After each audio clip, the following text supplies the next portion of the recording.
E aí pessoal, tudo bem com vocês? Hoje estou aqui pra gente conversar sobre a minha experiência na UTI Covid. Eu deixei um boxzinho lá no Instagram pra vocês me deixarem perguntas. Eu adorei de verdade, a gente teve muita pergunta bacana. E hoje eu resolvi fazer esse vídeo pra tirar algumas dúvidas / curiosidades de vocês. Inclusive eu recebi várias perguntas que vão gerar vídeos. Então aguardem que logo logo vai ter mais conteúdo sobre isso aqui no canal. E se você tiver ainda alguma curiosidade, alguma dúvida, quer fazer alguma pergunta, quer algum vídeo sobre esse assunto, deixa aqui nos comentários que eu vou com certeza responder, amar e talvez gerar um vídeo sobre ele, tá bom? Então bora deixar de papo e vamos começar.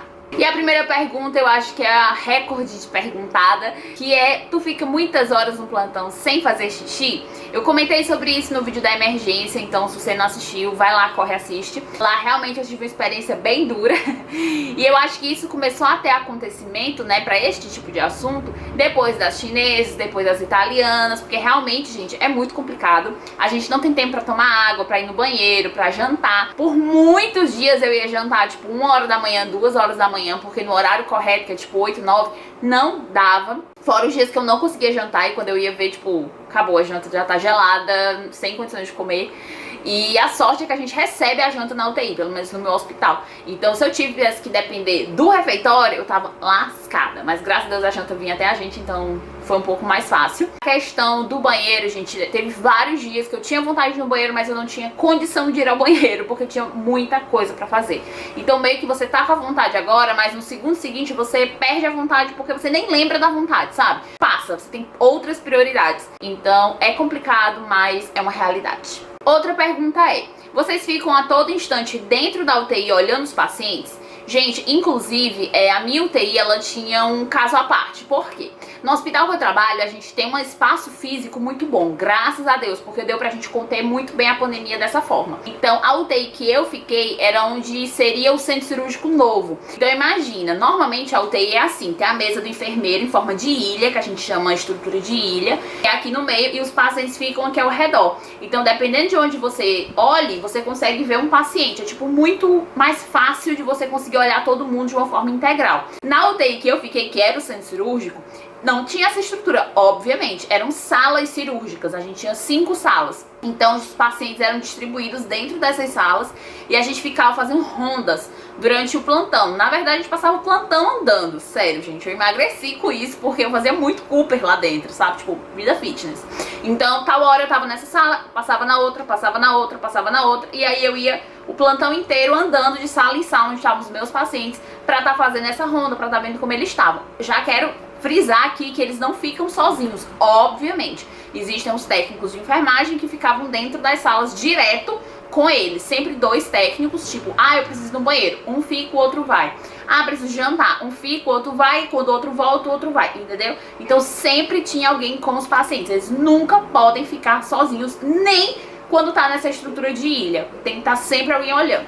Próxima pergunta: teve que se afastar da família ou de alguém especial? Sim, de uma certa forma. Primeiro porque eu tô na minha casa ainda, eu não saí de casa. Muitos colegas saíram, alugaram apartamento, alugaram flat, enfim, foram pra outros locais. Mas eu não saí da minha casa, eu tô na minha casa por quê? Primeiro porque meu quarto ele é em cima, então é a única parte isolada da casa. Então eu estando no meu quarto, eu estou isolado do resto da casa. Entendeu? Então a maioria do meu tempo eu fico aqui, dou uma transitada lá embaixo e volto, tipo, coisas muito rápidas. Em momentos sociais, é sempre na medida de distância, com máscara, enfim, com proteção, porque não dá, realmente não dá. Meu namorado eu só vi uma vez desde quando começou a pandemia, porque ele é asmático, então ele é um grupo de risco, não tenho condições de, né, encontrá-lo. Realidades. Sim, eu acho que isso é uma responsabilidade, é algo que tem que partir da gente, não é que, vou permanecer junto com todo mundo, tal, pererei, para. Não, gente. A responsabilidade tem que partir de você. Então, você profissional, você que tá transitando entre os Covid, tem que manter essa responsabilidade, isso de manter o isolamento por você também. Porque, tipo, eu acho que eu sou IgG positivo, porque eu tive todos os sintomas. Se você não assistiu meu vídeo ainda, eu vou deixar linkadinho aqui em cima. Então, por mim, eu acho que, tipo assim, já peguei. Mas não é porque eu já peguei que eu não tô passando. Então, assim, né? Eu sou uma ameaça. Então, por isso que eu mantive esse isolamento, sim. O que mais achou difícil lidar com essa situação tão delicada? Gente, eu acredito que foram 3 coisas que mais me pegaram, assim. De uma certa forma, eu acredito que tudo eu consegui lidar de uma forma mais fácil. Porque eu tinha uma equipe muito boa. A minha equipe era, assim, sensacional, de verdade. Eu sou muito grata por todos. Mas 3 coisas, eles tornavam o trabalho mais difícil. Primeiro, com certeza a questão dos óbitos. Eu tive muitos óbitos, a minha UTI era muito grave, era paciente assim, estado gravíssimo mesmo. A segunda era com certeza a família, quando a família chegava, porque assim, o hospital liga, pede para eles comparecerem ao hospital com a documentação, e aí é onde eles recebem a notícia do médico. Então a gente vai junto com o médico, então acaba que no momento que acontece a notícia, a enfermagem ela tá ali para amparar. E muitas vezes o médico dá a notícia, vira as costas e vai-se embora e você fica ali, tipo, oi, sou eu. E como eu sou do plantão noturno, no hospital que eu trabalho, não tem assistente social ou psicólogo do SN. Então acaba que você é o psicólogo, eu assistente social. Então, tipo, é você e Deus, minha filha, ali naquele momento. Então eu tive que amparar muitas famílias por muitas vezes. Eu tive diversos óbitos, então eu tive diversos momentos de amparar. Então foi algo muito difícil pra mim, mas superamos. E o terceiro, com certeza, são as paradas. Gente, eu não tinha experiência em parada. Inclusive, eu tive que aprender na marra uma parada. Claro, a gente sabia a teoria, tipo, teorias. Mas a prática, gente, quando tá ali, o paciente parou, grita, paciente parou. Gente, corre, pernas pra que te quero. Vai, corre, pega o carrinho, leva, já abre as gavetas, já pega a medicação, já não sei o que, já conta o tempo, já conta o ciclo, não sei o que. Gente, sério. Eu suava assim, ó. Acho que minha máscara, metade dela era suor em dias de parada, porque era surreal. Eu não tinha experiência, então tudo aquilo ali pra mim era muito intenso. Pra outras pessoas, com certeza, deve ser assim, rotina. Ah, eu faço 10 paradas num plantão. Não, minha amiga, eu fazia uma, já tava morrendo. Então, assim, foi muito complicado. Foi algo, assim, que realmente me deixou chocada. Como está sendo sua rotina pós-plantão sobre a desinfecção ao sair do hospital e chegar em casa? Isso aqui é algo muito importante a gente debater. Eu ainda vejo pessoas fazendo de uma forma errada. Eu não tinha o hábito de tomar banho no hospital antes de vir pra casa, antigamente, antes do Covid. Então foi algo muito novo pra mim. Eu tive que reformular minha rotina. Mas eu tenho que tomar o banho lá. Porque assim, não tem condição de sair de lá sem tomar aquele banho que limpa até tua alma. Eu viro a própria clorexidina, vocês não têm noção. E assim, minha pele tá muito seca, mas é melhor estar muito seca porque está limpa do que estar hidratada porque tá suja. Então, realidades. E aí, venho pra casa, imediatamente tiro minha roupa na parte de fora da minha casa. Minha casa tem tipo uma areazinha assim de ladinho, então é lá mesmo. Tiro minha roupa, sapato, tudo, deixo lá. Meu sapato, inclusive, não entra em casa, ele fica na garagem, tipo assim, totalmente área externa. E aí, minhas coisas também, bolsa, tudo também não entra, tá? É tudo fora. E aí, imediatamente tiro minhas coisas, minha roupa, tal, sapato, pererê. Venho, tomo banho e é o banho. Lavo o cabelo. Eu não lavo o cabelo no hospital, inclusive eu abri até uma caixinha lá no Instagram sobre isso. E muita gente ficou, eu lavo no hospital, eu lavo em casa. Mas não, gente, eu lavo em casa. Eu só faço isso porque eu vivo de coque, meu cabelo vive preso. Então acaba que ele não é uma área muito contaminada que eu precise lavar com rapidez aquilo. Se vocês quiserem, eu posso fazer um vídeo mostrando a técnica que eu lavo meu cabelo pra vocês verem. Porque é uma forma de você não contaminar o seu rosto. Fica a dica. Jolis, minha filha, é pura dica. Todos os profissionais da UTI Covid se contaminaram com Covid? Gente, assim, a priori eu não tive ninguém na minha equipe doente, eu não tive ninguém já testado, por exemplo, mas algumas pessoas já tinham tido Covid, então havia uma certa resistência. Mas, assim, cenas para os próximos capítulos. Talvez aqui 10 dias a gente saiba de notícias de alguém que ficou doente, mas por enquanto, não. Porém, eu sei de outras UTIs que tiveram uma grande baixa, assim, de enfermeiro, técnico, médico, que ficou doente e precisou se afastar do hospital por conta da própria infecção pelo Covid. Você já trabalhava na UTI ou passou a trabalhar agora durante a pandemia? Gente, foi agora durante a pandemia, foi realmente um plano de contingência do hospital. Eles precisavam abrir UTI, eles pegaram enfermeiros da casa que estavam em outros setores, não sendo UTI, e foram remanejados para UTI. Eu sou da sala de recuperação do centro cirúrgico, que acaba sendo um setor meio que similar, mas eu fui pegar rotina na emergência, rotina de Covid, e aí depois é que eu fui pra UTI. Então não tinha experiência assim de, trabalhei 10 anos na UTI. Não tinha, mas fui, enfrentei e tô aqui. Seu salário se manteve o mesmo durante a pandemia ou aumentou pelo menos um pouco? Não, gente, a mesma coisa, não teve nenhum aumento não. É uma rotina muito desgastante? Sim, sim E sim, psicologicamente e fisicamente. Fisicamente, pra mim, um extra mais por conta da estrutura da minha UTI, como eu já falei, ela era diferente, então acabava que era algo fora do padrão. Mas psicologicamente, porque o atendimento, gente, são pacientes muito graves, muito. Então, assim, seu psicológico fica um lixo, real. Qual foi o dia mais difícil? Gente, sem dúvidas foi o dia que eu tive 3 óbitos do meu lado. Os lados eram 9 e 9, eram 18 pacientes na minha UTI. E do meu lado morreram 3, num espaço de tempo super curto. Pra vocês terem noção, a farmácia não deu tempo nem de repor os materiais do carrinho de parada. Vocês noção, gente, de como foi uma atrás da outra. E teve 2 ao mesmo tempo. Inclusive, acho que tem uma pergunta sobre isso. Teve 2 paradas ao mesmo tempo. Eu quase fico louca. A sorte minha colega, ela não tinha ido pro repouso. Então ela foi pra uma, eu fui pra outra. E assim, foi corre, pensa pra que te quero. E sério, foi horrível. É realmente possível não se contaminar com o coronavírus? Gente, eu acho muito difícil, porque o ambiente que a gente tá, ele, não sei, gente, tal hora você meio que esquece onde você tá, pelo menos isso acontece muito comigo, inclusive se acontece com você, me conta aqui embaixo. Tal hora você nem lembra mais, você já quer ir lá coçar seu olho, aí você... Eu tô no UTI Covid, não posso colar meu olho. Gente, sério, é surreal. Mas assim, a gente tenta ao máximo, usa máscara, usa óculos, usa face shield, usa avental, usa luva, usa isso, usa aquilo e tal, pererei, parará. Mas a gente tem histórico de pessoas que se contaminaram mesmo assim. Então, eu acho muito difícil, infelizmente. Não sei se eu realmente me contaminei, se eu já tô contaminada, se ainda não tô, enfim, não sei. Mas eu acredito que é muito difícil. Qual momento você teve mais medo? Com certeza foi o primeiro dia. Foi o que eu me vi desesperada e eu não sabia o que estava acontecendo na minha vida, me vi em pânico. E olha que pra me colocar em pânico você tem que estar muito afim. E esse dia foi punk, porque eu fui assumir a UTI com 9 pacientes e de repente chegam mais 9, gravíssimos, e assim, um atrás do outro. A enfermeira mal respirava, ela já tava trazendo outro paciente. Eu, gente, o que é isso? Pelo amor de Deus, eu fiquei louca naquele dia.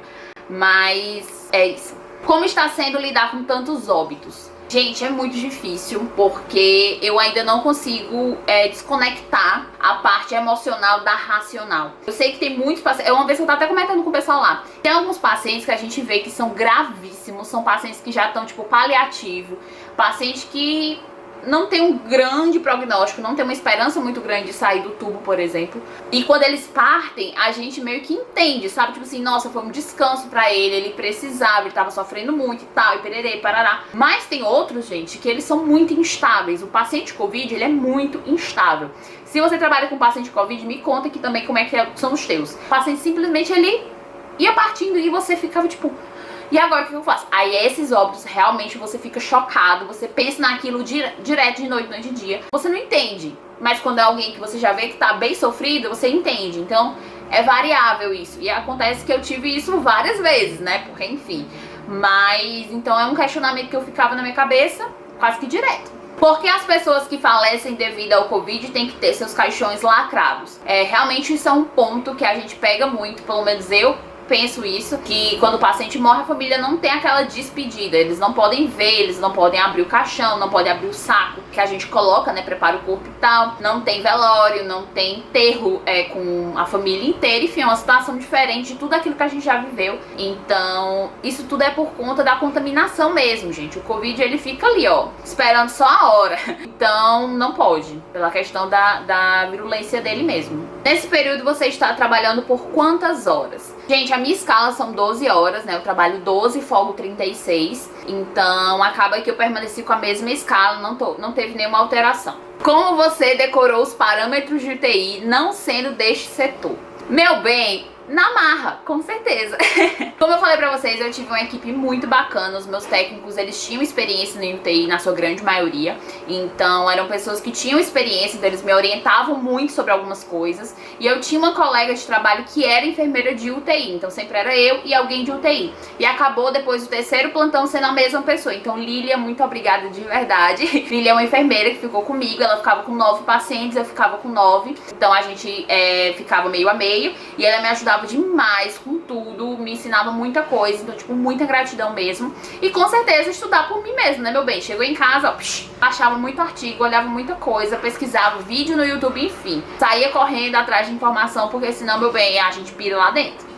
Como enfrentar algo tão sério e manter o equilíbrio emocional? Beijos. Gente, se você souber, me conta, por favor. Porque, gente, sério, eu não sei. Eu mantive meu equilíbrio graças a Deus, literalmente a Deus, unicamente a Deus. Eu me apeguei com toda a minha fé e eu vi que aquilo ali ia ser... Eu botei na minha cabeça que aquilo ali ia ser uma fase que ia passar e que todo dia eu ia viver um dia de cada vez. Eu tava ficando muito ansiosa, eu chegava em casa, já pensava no meu próximo plantão, e chegava em casa, só sabia pensar nos óbitos que eu tinha tido, nos problemas que eu tinha enfrentado, nas pendências que eu tinha pra resolver. Então eu parei, cheguei um dia e parei, olha, não vou mais pensar. Então eu saía do hospital às 7 horas da manhã e pronto, acabou o Covid, Covid não existe mais na minha vida, agora eu vou viver minha vida a partir de agora. No próximo dia, amanhã, eu volto a pensar em Covid. Então era assim. Saía do hospital, passava pela porta, esquecia Covid, ou tentava, né? Então, mas dava um jeito, porque senão, gente, você não vive. Jolie, se você chegou a fazer intubação em algum paciente, gente, enfermeiro não intuba, quem intuba é médico. E acaba que sim, a gente tem que ajudar os médicos, não, obviamente, a fazer o procedimento, mas a gente tem que ficar lá com eles. Então, pra questão de medicação, passa isso, passa aquilo, ajuda nisso, ajuda naquilo, você tá lá, mas você não faz o procedimento em si. Certo? Como foi seu primeiro atendimento de PCR? Eu não quero falar sobre o primeiro, eu quero falar sobre, sei lá, qual foi o número aí. Porque o primeiro não teve tanta emoção, claro, teve aquele coração acelerado, mas em si a gente tava com a equipe boa, tudo correu bem, o médico era bacana, segurou bem a parada, então, ok. Mas eu quero falar sobre uma parada que eu tive, que foi justamente essa que eu falei, sobre a questão de ter dois pacientes parados ao mesmo tempo. Que foi a minha primeira, né, a minha paciente ela parou primeiro, e depois a outra paciente, que também era minha, mas quem foi pra parada dela foi a minha colega, parou depois. Então assim, foi no horário que a gente tava só com metade dos técnicos, a outra metade tinha ido pro repouso, então era por volta de uma hora e pouquinho da manhã, e aí essa paciente ela já tava bem grave, a gente já tava investindo ela praticamente o plantão inteiro, e não tava tendo melhoria. Aí tal hora da madrugada ela parou. E no momento que ela parou, só tava eu e uma técnica na sala, e a médica ela tava fora. Na hora foi assim, corre, chama o médico, corre, pega o carrinho e vamos começar. E aí até que a médica chegou, a gente já tava lá nas compressões, já tinha iniciado o nosso protocolo. E assim, gente, a médica ela não tinha muito feeling de parada, ela não sabia conduzir uma parada. Ela queria tudo e mais um pouco, mas ela não tinha o timing, sabe? Assim, quem vai pra muita parada, vocês entendem, assim, vocês conseguem sentir esse clima. Quando você pega um médico bom, que você sabe que ele sabe o que tá fazendo, que você vai assim na fé, gente, você segue 1 hora de RCP na fé, na garra. Mas se você pega um médico, você passa 5 minutos, você já tá morto, escancarado no chão, pedindo socorro, pelo amor de Deus, me tira daqui. Então, essa foi a situação. Então, só dava eu, uma técnica e essa médica. Só tinha a gente praticamente, porque a médica ela era perdida, ela não sabia o timing da parada, ela não sabia fazer RCP. Então, coração da paciente bem aqui, ela fazia RCP bem aqui, mas tudo bem. Eu quase que digo, doutora, um pouquinho mais pra cá, assim, ó, mais pra cá, mais pra cá. A paciente tinha, tipo assim, 90 quilos, ela tinha 40, então não tava sendo muito efetivo. Eu tive que ir pra compressão, eu tive que ficar no tempo, eu tive que ir pra medicação, a gente teve que se revezar entre nós três. Então foi uma parada longa, a paciente ficou mais de 20 minutos nessa parada. Infelizmente ela foi a óbito. Mas assim, foi uma parada longa, mas muito desgastante, muito mesmo. Eu fui pra uma parada de 40 minutos, mas os médicos, eles eram top. Ali eu tiro o chapéu. A médica, gente, ela era uma calma, assim, ó. Quero isso, faz aquilo, faz isso. E a gente assim, ó, correndo pra um lado pro outro. Ela pedia sangue, eu já tava providenciando no banco de sangue. Ela pedia medicação tal, a gente já tava fazendo. Ela pedia flecha, a gente já tava mandando. Ela pedia não sei o que, ela pedia um cateter, ela pedia... Gente, sério, a mulher pedia tudo. Mas a parada foi um sucesso. Foram 40 minutos, pra mim durou 3 dias. Mas a gente conseguia fluir a parada. Gente, foi incrível, sério, foi a parada mais incrível que eu já fui. Gente, mas momento Jolies do Bairro. Eu fui pra RCP, né? E assim, gente, esse paciente parou 7 horas da manhã na minha passagem de plantão. Pra vocês terem noção, 3 vezes isso aconteceu, gente. 3 dias diferentes, 3 pacientes pararam na minha passagem de plantão. Mas esse paciente foi o mais punk, porque foram mais de 40 minutos de RCP. Joliezinha quase morre, mas tudo bem. E aí eu fui, né, pra RCP, porque só tava a gente, meninas, moças, né, delicadas. Gente, mas assim, eu tinha acabado de comer meio pão. Eu tava sem energia, gente. Metade num copo de café. Eu tava assim, ó, pedindo a Deus um pedaço de bolo, pelo menos. Não tinha força, não.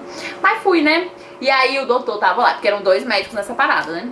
Era o doutor aqui tentando um acesso femoral, a outra doutora aqui no tubo. E aí eu lá, né? E, gente, eu já morrendo. No primeiro minuto eu já tava desnorteada, não sabia mais o que eu tava. Meu Deus do céu, esse tempo que não passa, meu Senhor Jesus. E o doutor gritando comigo: vai, vamos, dá o gás, falta só mais um minuto, eu não sei o que é. eu assim, meu Deus do céu, esse minuto não passa. E ele, vamos. E ele dizia assim, gente: se você conseguir fazer mais um pouquinho de força, vai dar melhor ainda. aí eu, meu filho, eu não tô conseguindo dar nem essa força que eu tô dando, imagina mais. Gente, sério, foi assim a situação que eu não sabia se eu ria ou se eu chorava. Foram os 2 minutos mais intermináveis na minha vida, foram aqueles. Mas aí eu fui de novo, quase morri também, mas ele em especial teve os gritos do doutor, então por isso que foi assim, diferenciado. Mas tudo bem, a parada foi um sucesso, o paciente voltou. Teve os gritos, porque né, sempre tem que ter, acontece, é rotina. Tem alguma frase de motivação para quem está começando agora? Eu acredito que a gente tem que estar sempre muito pronto para os desafios. Gente, eu sou uma pessoa que quando me aparece um desafio desse, eu não questiono. Eu posso, né, murmurar um pouquinho ali no começo, normal, coisa, né, de gente normal. Mas eu não questiono, tipo, por que isso está acontecendo comigo? Porque quando eu saí lá do bloco cirúrgico, disseram, eu tava me arrumando para ir pro centro cirúrgico, quando me disseram, olha, você não vai pro centro cirúrgico não, você vai pra emergência, minha filha, vai lá pra dentro do Covid. Eu, oi? Tá bom, tudo bem, tô indo. Qual é a roupa que eu vou? É de kit mesmo? É de roupinha branca? Como é que a gente faz? Não questiona, segue. Gente, nada vai acontecer na sua vida por acaso. Sempre vai ter algum grande propósito. Eu pego pelas próprias pessoas que trabalham comigo. Quem teve essa oportunidade de ir pro Covid, gente, voltou outra pessoa. Quem sempre ficou lá no bloco, teve 1, 2, 3, 4, 5 pacientes Covid passando por lá, mas não vivenciou 10% do que a gente vivenciou. Então assim, eu sou muito grata por ter saído naquele dia do bloco, ter ido pra emergência e tal dia da emergência a chefe ter dito, Jordan, você não vai mais ficar na emergência não, você vai abrir uma UTI. E eu fui, segui em frente e fui. Cheguei lá no primeiro dia, a UTI abriu meio-dia, eu cheguei 7 horas da noite, não tinha nada ainda de estrutura, ainda estavam ajeitando, terminando de ajeitar. Então foi uma construção diária, até eu acho que o meu terceiro plantão a gente ainda tava meio que caminhando, tinha algumas coisas tipo papelaria, tipo grampeador e tal. Ainda não tinha, a gente tinha que pedir no vizinho, ia lá na enfermaria, ia no outra UTI, colega me arranja um grampeador e a gente arranjava e ficava um grampeador no setor. Enfim, mas assim, nunca faltou a assistência, nunca faltou material, nunca faltou nada, porque realmente tinha o suporte. Deus nunca vai te dar um desafio sem te dar o suporte. Então, realmente foi um desafio muito grande, eu passei por grandes pedras, o vale foi longo, mas o monte chegou e a gente tá aqui. Então, ontem inclusive, eu não sei quando eu vou postar esse vídeo, porque só Deus sabe quando eu vou ter tempo pra editar, mas ontem, dia 2 de julho, eu finalizei o meu trabalho na UTI, a minha UTI fechou, graças a Deus a gente teve uma redução muito grande nos números, né, de pacientes que necessitavam de UTI, então 2 UTIs do meu hospital fecharam, a gente tava com 7 UTIs, a gente tinha mais de, sei lá, 80 leitos de UTI, era tipo muita coisa mesmo, então a gente já fechou 2, estamos caminhando aí pra fechar as outras, no hospital rotineiramente só tem 3 UTIs, então vamos lá, fé e força que a gente vai conseguir. Então assim, são ciclos que eles abrem e eles fecham, então o ciclo ele iniciou lá naquele dia 27, 28, sei lá, de abril e ele encerrou agora em junho, não sei se ele vai abrir um outro ciclo pra mim, mas se for pra abrir, que abra, estou aqui pronta pra isso. Sempre se mostre pronta, sempre se mostre a favor, nunca perca a oportunidade de você aprender mais. Inclusive, se você for da área da saúde, é a hora. Partiu! Tá, gente? Então é isso. Esse é o vídeo de hoje. Espero muito que vocês tenham gostado. Se você gostou, clica no joinha, se inscreve aqui abaixo se for novo por aqui. Comenta a sua opinião sobre esse vídeo. Se restou alguma dúvida, alguma curiosidade, deixa aqui que eu te respondo, tá bom? Grande beijo e até os próximos vídeos. Tchau!